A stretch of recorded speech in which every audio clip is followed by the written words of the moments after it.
20 শতকের গোড়ার দিকে প্রচুর অনেক গুপ্ত সমিতি গড়ে ওঠে চারিপাশে, বাংলা তথা ভারতবর্ষের বিভিন্ন জায়গায়। তো সেই রকমই একটি গুপ্ত সমিতি হলো অনুশীলন সমিতি। এটি কে প্রতিষ্ঠা করেন?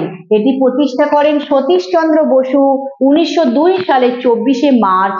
এটি কলকাতায় প্রথম প্রতিষ্ঠিত হয় এবং তার পরবর্তীকালে আরো কয়েক বছর পর পুলিন বিহারী দাসের নেতৃত্বে 1906 সালে 1906, এটা হয়েছিল 1902 24 মার্চ, আর এটা 1906 মানে 1906 সালে ঢাকাতে হয়েছিল।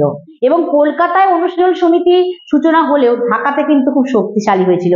পূর্ববঙ্গের বিভিন্ন জায়গায় কিন্তু এই অনুশীলন সমিতির কাজকর্ম ছড়িয়ে পড়েছিল, এর অ্যাক্টিভিটি গুলো কিন্তু স্প্রেড করেছিল। এবং এই সমিতির মূল লক্ষ্য কি ছিল? এই সমিতির মূল লক্ষ্য ছিল যে বিভিন্ন শরীর চর্চা, ব্যায়াম, কুস্তি এই সমস্ত এবং প্রশিক্ষণ দিয়ে তরুণ যুব সমাজকে, ভারতের তরুণ যুব সমাজকে ব্রিটিশদের বিরুদ্ধে সশস্ত্র আন্দোলনের জন্য প্রস্তুত করা, স্বাধীনতা অর্জনের জন্য, আর্মড রেজিস্ট্যান্স মুভমেন্টের জন্য প্রিপেয়ার করা। কাদের? ইয়ং পিপলদের। মূলত এটা আখড়া ছিল, একটা রেসলিং গ্রাউন্ড ছিল।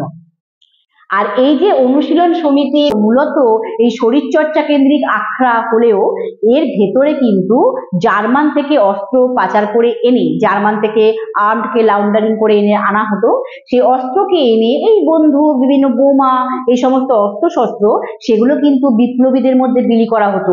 কেন? এই গুপ্ত সমিতির মধ্যে প্রচুর তরুণ প্রজন্মকে বিপ্লবী তৈরি করা হতো। এই অনুশীলন সমিতির দুজন সদস্য ছিলেন ক্ষুদিরাম বসু, তরুণ বিপ্লবী ক্ষুদিরাম বসু এবং প্রফুল্ল চাকি। এরা যে কর্মকাণ্ড করেছিলেন তাকে বলা হচ্ছে কিংসফোর্ড হত্যা মামলা। এটা কি? আসলে এই প্রফুল্ল চাকি এবং ক্ষুদিরাম বসু এরা যেহেতু অনুশীলন সমিতির সদস্য ছিলেন, তারা সেই সময়কার ব্রিটিশ ম্যাজিস্ট্রেট, তখনকার ব্রিটিশ ম্যাজিস্ট্রেট বা ব্রিটিশ বিচারক, তিনি ছিলেন কিংসফোর্ড।